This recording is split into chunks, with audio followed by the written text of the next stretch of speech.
नई उत्पाद नीति के तहत जिले में खुदरा शराब दुकानों का संचालन अब JSBCL को करना है। ऐसे में सभी दुकानों को हैंडओवर और टेकओवर की प्रक्रिया जारी है। इसी क्रम में एक चौंकाने वाले तथ्य सामने आया है, जहां जामाडोबा स्थित शराब दुकान से करीब 65,000 चोरी के मामले सामने आए हैं। सेल्समैन के अलावा सुरक्षा गार्ड भी कंपनी मुहैया कराती है। वहीं सुरक्षा गार्ड मुहैया कराने वाली कंपनी फ्रंटलाइन ने इस पूरे मामले को संदिग्ध बताया है और कहा है कि इसमें किसी न किसी की मिली भगत के द्वारा इस काम को अंजाम दिया गया है, क्योंकि जो हैंडओवर और टेकओवर की प्रक्रिया हो रही है इसमें कुछ न कुछ घोटाले हुए हैं और यही असेसमेंट को छुपाने के लिए यह चोरी का रूप दिया गया है। चूँकि जिस तरह से वेंटिलेटर तोड़कर अंदर घुसने के बातों को दिखाया गया है उसमें कहीं से भी सच्चाई नहीं है। पूरे मामले पर किस तरह से फ्रंटलाइन कंपनी के प्रतिनिधि और सुरक्षा गार्ड ने बातों को कहा और क्या कुछ आरोप लगाया, आप भी सुनिए। 10 से 6 है सर। 10 से 6 आप ड्यूटी में मुस्तैद थे? अर्जेंट रहता है सर। तो ये जो वेंटिलेटर तोड़ा गया है इसकी सूचना मिली थी आपको? जी सर। कब तोड़ा गया था ये?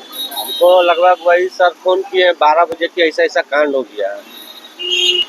तो आप जब थे उस समय ऐसा हुआ था? ऐसा कुछ नहीं हुआ था, दुकान एकदम सुरक्षा था। सुबह हम 6:10 में निकले, दुकान में ताला मारा हुआ था, सील किया हुआ था, पीछे वेंटिलेशन भी सही था। उसके बाद में दुकान निकल ड्यूटी खत्म करने से पहले जी आपने पूरा मुआयना किया था? पूरा मुआयना करके हम लोग निकलते हैं सर चारों तरफ। क्या 6 बजे के बाद वेंटिलेटर तोड़ा गया होगा? जी सर, 6 बजे के बाद ये सब काम हुआ है सर। कल जामाडोबा दुकान में चोरी का घटना का हमको जानकारी मिला 12 बजे विभाग द्वारा। तो वहाँ चोरी हो गया। जब वहाँ गए मौका मुआयना हम लोग किए तो चोरी संदिग्ध लगा, क्योंकि 1x1 का वेंटिलेटर था आपका वहाँ पे, जिससे कि ढुकना पॉसिबल नहीं है। और प्लस अंदर जो आपका है, जो उधर ना कुछ पेटी था ना कुछ था, 15 फीट का हाइट था। अगर अंदर से आदमी ढुकेगा तो 15 फीट हाइट नीचे ढुकेगा कैसे? इसीलिए हम लोग जब थाना का वो आए, वहाँ का छोटा बाबू और लोग आए तो बोले चोरी है, ये नहीं चोरी का रूप लिया गया है, क्योंकि दुकान आपका कल के लिस्ट में था कि ऑडिट होके हैंडओवर टेकओवर होना था। और इन लोगों को 3 महीना का इस कंपनी में पेमेंट नहीं मिला, वो सब पेमेंट निकालने के चक्कर में लोग इस तरह का ये लोग रूप दिया गया है। तो दुकान कितने बजे खुलती है? दुकान खुलती है 10 से 10 विभाग के द्वारा। कितने बजे सूचना मिला? 12 बजे मिला, क्योंकि एक दिन पहले दुकान मुहर्रम के चलते ड्राई डे के चलते बंद था। तो 2 घंटा बाद सूचना क्यों मिला? अब 2 घंटा बाद ये लोग बोले कि ऑडिट होना था, दुकान खोलना नहीं था। विभाग का जैसा आदेश आता उस हिसाब से हम लोग काम करते। तो ये लोग शायद दरोगा को फोन किए तो दरोगा बोले SIS आता उसको पैसा दे दो। ये लोग बोला जब SIS आया, जब गए कैश देने तो कैश था ही नहीं। तो दुकान कितने बजे खुली थी? दुकान खुली थी ये लोग 11:30 बजे खोला था। 11:30 बजे? जी। तो फिर आधा घंटा बाद आपको सूचना क्यों मिला? अब तो सेल्समैन बताएगा क्या है, जो उन लोगों का मन में मंशा थी उसको पूरा करना था। आपके गार्ड कितने बजे ड्यूटी रुके? मेरा गार्ड का लोकेशन फोटो लाइव है, GPS सब है।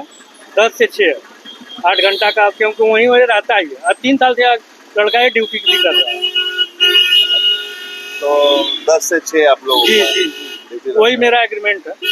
JSBCL तो कितना पैसा की चोरी हुई है? वो लोग तो दिखाया, जैसे सेल रिपोर्ट होता है डेली रात में, तो 174 दिखाया था, जिसमें 36,000 वो लोग पोस्ट मशीन में दिखाया और 71,000 रुपया वो लोग ऑनलाइन फ़ोन पे में लिया हुआ है। जो अदर पैसा बचा वो लोग 67,000 रुपया था। लेकिन वो लोग बोला कि हम लोग पर्चा 8 बजे काट दिए थे, 8:30 बजे, जिसमें 38,000 का और सेल की है। वो चीज़ मानने का नहीं है। कितनी की चोरी हुई है? मतलब कितनी नकद राशि कितनी की चोरी हुई? 67,000 हमारे हिसाब से, उन लोगों के हिसाब से 1,04,000। आपके यहाँ 67,000? जी। तो वो लोग ज़्यादा क्यों बता रहे हैं? वही जो माइनस करना है, अपना जो गैप है, जो उधारी किए हैं, जो पैसा निकाले हैं, उसी को माइनस करना है। क्या लग रहा है आपको, मतलब जानबूझ से किया गया? जानबूझ के किया गया है, क्योंकि ऐसा दुकान है, आप स्थिति आप देखेंगे जाके, अगर आपके पास वीडियो हम दिखाएंगे, ऐसा दुकान है कि आदमी नहीं भी रहेगा तो नहीं चोरी होगा, क्योंकि दोनों से ग्रिल लगा हुआ है और जो पीछे का गली है वो चलता रास्ता है, उसमें से आदमी कुछ कर ही नहीं सकता। एक्साइज डिपार्टमेंट के अधिकारी से बात हुई थी और सर बोले कि हम इस विषय में जांच करवा रहे हैं, जो भी होगा आगे का कार्रवाई हम करवाएंगे। प्राथमिकी आपने करवाया था? हम करवाए थे, लेकिन वहाँ का बड़ा बाबू मना कर दिया, बोले कि वो विभाग का काम है, विभाग करेगा। कौन थाना का मामला है? जोड़ा खोखा। वहीं पूरे मामले पर सहायक उत्पाद आयुक्त रामलीला रमानी ने कहा कि चोरी की घटना जो घटी है उसमें सुरक्षा जो प्रहरी है उसको FIR करने हैं। साथ ही जो लॉस हुए हैं वो तो मिलान होगा, कितना का लॉस हुआ कितना का लॉस नहीं हुआ, लेकिन जो लॉस हुआ है वो प्लेसमेंट एजेंसी को ही भुगतान करना पड़ेगा।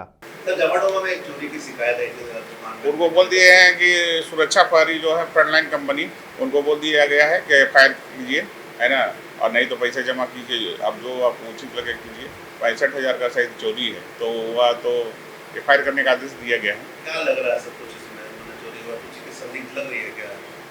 वो तो हम लोग देखे हैं कि वो जो मेरे सब इंस्पेक्टर बताए थे कि वेंटिलेशन में किया गया है, और इसलिए तो बोला गया है कि फायर कर दिया जाए, उसमें पुलिस तहकीकात जो होगा वो करेगा। कुल मिलाकर ये जो घटना घटी है उसमें कई तरह की बातें सामने आ रही है। जिस तरह से फ्रंट लाइन कंपनी के प्रतिनिधि ने आरोप लगाए हैं कि वेंटिलेटर से कोई भी व्यक्ति प्रवेश नहीं कर सकता है, ऐसे में जानबूझकर वेंटिलेटर को तोड़कर यह दिखाया गया है कि चोरी हुई है, जबकि इससे पूर्व भी शराब दुकानों में चोरी हुई थी और वेंटिलेटर को ही निशाना बनाया जाता था। कहीं ना कहीं वेंटिलेटर एक मुख्य केंद्र बनाया जाता था और यह दिखाने का प्रयास किया जाता था कि वेंटिलेटर तोड़कर लोग भीतर घुसे हैं और चोरी की गई है। फ्रंटलाइन के प्रतिनिधि ने यह भी बताया कि जिस तरह से जो रास्ते हैं वहाँ पर उनका सुरक्षा प्रहरी रात को 10 बजे से सुबह 6 बजे तक ड्यूटी में था, चूँकि मुहर्रम के कारण दुकानें बंद थी और रात को 10 बजे से सुबह 6 बजे तक वो ड्यूटी में था और उस समय यह घटना नहीं घटी है। उसके बाद अगर किसी के द्वारा ये घटना को कारित किया गया होगा तो उसकी जिम्मेवारी वो नहीं ले सकते हैं, लेकिन उन्होंने यह भी जरूर बताया है कि यह पूरा संदिग्ध प्रतीत होता है, क्योंकि किसी भी